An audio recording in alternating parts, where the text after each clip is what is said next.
6 చెరువుల్ని పరిరక్షించడమే కాదు, డిసెంబర్లోపు పూర్తి స్థాయిలో వర్షపు నీటిని నిల్వ చేస్తామని ధీమా వ్యక్తం చేస్తోంది హైడ్రా.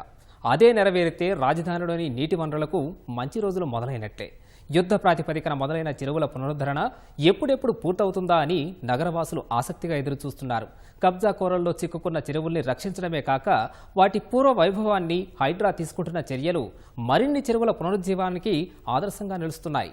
ఈ క్రమంలో కూకట్పల్లి నల్ల చెరువు, ఉప్పల్ నల్ల చెరువు, మాదాపూర్ సున్నం చెరువుల పూర్వస్థితికి హైడ్రా ఎలాంటి చర్యలు తీసుకుంటుందో, ఫలితంగా ఏం ప్రయోజనం కలగనుందో ఈ కథనంలో తెలుసుకుందాం. కబ్జా కోరల్లో చిక్కి విలవిల్లాడుతున్న కూకట్పల్లి నల్ల చెరువును కూడా హైడ్రా విడిపించింది. 29.58 ఎకరాల విస్తీర్ణం కలిగిన నల్ల చెరువులో 15 ఎకరాలు అన్యాక్రాంతమైనట్లు హైడ్రాకు ఫిర్యాదులందాయి. దాంతో నీటిపారుదల, రెవెన్యూ శాఖలతో కలిసి హైడ్రా డ్రోన్ సర్వే నిర్వహించింది. శాటిలైట్ మ్యాప్లు, సర్వే నివేదికల ఆధారంగా ఎఫ్టీఎల్ బఫర్ జోన్లలోని అక్రమ నిర్మాణాలను గుర్తించింది.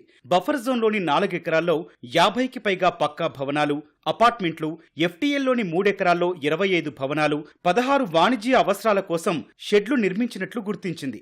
జనాలు ఉండే వాటిని మినహాయించి అనధికారిక నిర్మాణాలన్నీ కూల్చివేసింది. దీంతో మళ్లీ చెరువు పూర్వస్థితికి చేరుకుంది. అన్యాక్రాంతమైన 15.26 ఎకరాలు తిరిగి చెరువు పరిధిలోకొచ్చాయి. దీంతో చెరువు పూర్తిస్థాయి నీటిమట్టం ఉండేలా హైడ్రా పూడికతీత పనులు చేపట్టింది.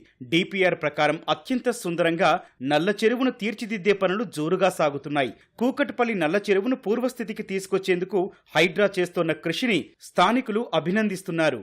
నల్ల చెరువును సుందరీకరణ చేయడం వల్ల చాలా మంది చుట్టుపక్కల ఉన్న ప్రజలందరికీ, కూకట్పల్లి వాసులందరికీ కూడా మంచి వాతావరణంగా, చూడడానికి ఒక ఆహ్లాదకరమైన ప్లేస్ కూడా, వాతావరణం కూడా, పిల్లలు ఆడుకోవడానికి కూడా అన్ని రకాలుగా ఇక్కడున్న ప్రజలకు మంచి జరుగుతుందని సందర్భంగా తెలియజేస్తున్నాను.